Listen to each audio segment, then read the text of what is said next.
ఆంధ్రప్రదేశ్ ఉపముని ప్రశ్నిస్తే ఉపా చట్టం కింద కేసులు పెట్టి అరెస్ట్ చేస్తారు. ఏంటి ఉపా చట్టం అంటే, ఈ ఉపా చట్టం కింద కేసులు పెడితే కొన్నిసార్లు సంవత్సరాల తరబడి కూడా బెయిల్ రావు. ఎందుకంటే ఇది దేశద్రోహానికి సంబంధించి ఉగ్రవాద కార్యకలాపాలను ఎంకరేజ్ చేస్తున్నారనేటటువంటి కేసు. నిజంగా రావణ్ అనే అతను నక్సలిజాన్ని ప్రోత్సహిస్తే, ఉగ్రవాదాన్ని ఎంకరేజ్ చేస్తే ఆ సంబంధించినటువంటి వీడియోలు అవన్నీ ఇంటర్నెట్ లో అంతకు ముందే ఉండుంటే మరి అప్పుడెందుకు కేసులు పెట్టలేదు? ఇప్పుడు మీరు అరెస్ట్ చేసిన కేసుల్లో వరుసగా బెయిల్ వస్తున్నాయి కాబట్టి మళ్ళీ బయటికి రాకుండా ఒక కేసు పెట్టాలి. ఎవరైనా ఆంధ్రప్రదేశ్ రాష్ట్ర ఉపముని ప్రశ్నిస్తే ఈ ఉపా చట్టం కింద కేసులు పెడతాం. అది యూట్యూబర్ అయినా, జర్నలిస్ట్ అయినా, ఇంకొక సినిమా నటుడైనా, రాజకీయ పార్టీ నటుడైనా ఎవరి మీదైనా ఇలానే కేసులు పెడతామని ప్రభుత్వం డైరెక్ట్ గా ఇండికేషన్ ఇస్తుంది. మొన్నటిగా మనం చూస్తే జర్నలిస్ట్ కేవీఆర్ గారిని, తర్వాత కేవీఆర్ గారి భార్య మీద కేసు పెట్టారు, ప్రొఫెసర్ నాగేశ్వర్ గారి మీద.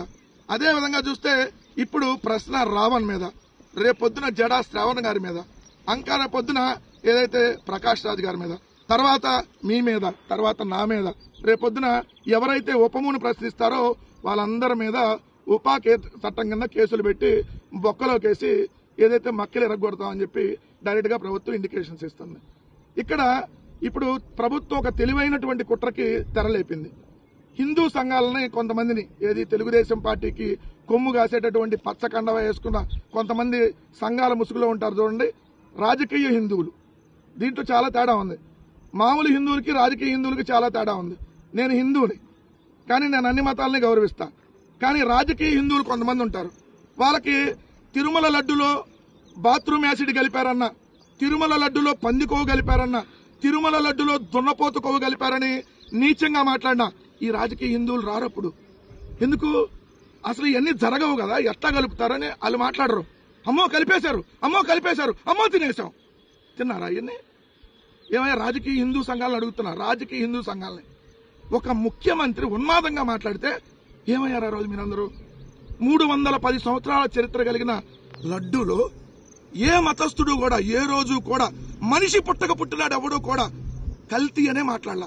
కానీ మన ఆంధ్రప్రదేశ్ రాష్ట్ర ముఖ్యమంత్రి, ఉప ముఖ్యమంత్రి, మంత్రులు, కొన్ని పత్రికలు, కొన్ని ఛానళ్లు అమ్మో బాత్రూమ్ యాసిడ్ కలిపారంట, అమ్మో పంది కొవ్వు కలిపారంట, అబ్బా జంతువుల కొవ్వుతో తిన్నామంట.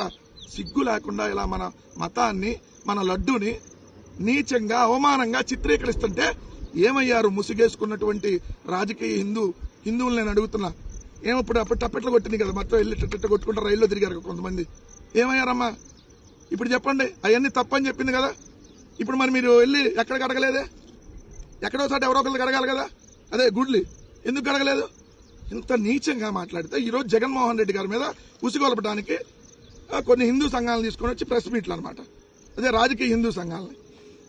రావణ నేతను హిందూ మతానికి వ్యతిరేకంగా మాట్లాడితే 100% తప్పే.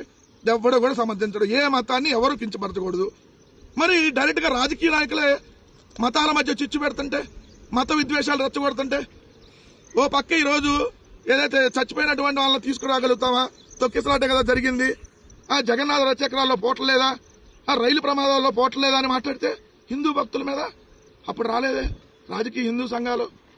ఇప్పుడు ఏం లేదండి, క్లియర్ గా ఈ రాష్ట్రంలో జరుగుతున్నటువంటి అనేక అంశాలని తెరమరుగు చేయాలి. సాయి కృష్ణ అంశం ఈ రోజు డైవర్ట్ చేయాలి. అందుకనే ప్రశ్న రావణ తీసుకుని వచ్చి ముందు పెట్టి రోజు దాని మీద నడిపి అరెస్ట్ చేస్తున్నారు. ఎవరైనా ప్రశ్నిస్తే, సాయి కృష్ణ అంశం ప్రశ్నించిన, క్రాంతి కుమార్ అంశం ప్రశ్నించిన, ఈ రాష్ట్రంలో జరుగుతున్నటువంటి రైతుల అన్యాయాల మీద ప్రశ్నించిన, ఉప ముఖ్యమంత్రి మాట్లాడుతున్నటువంటి దారుణమైన భాషను ప్రశ్నించిన ఉపా చట్టం కింద కేసులు పెడతాం. ఉపము మీద క్వశ్చన్ చేస్తే ఉపా చట్టం కింద తీసుకెళ్లి బొక్కలు వేస్తాం. ఇది క్లియర్ కట్ ఇండికేషన్ లో ఉంది. ఇంకా ఈ రాష్ట్రాన్ని ఆ దేవుడే కాపాడాలి.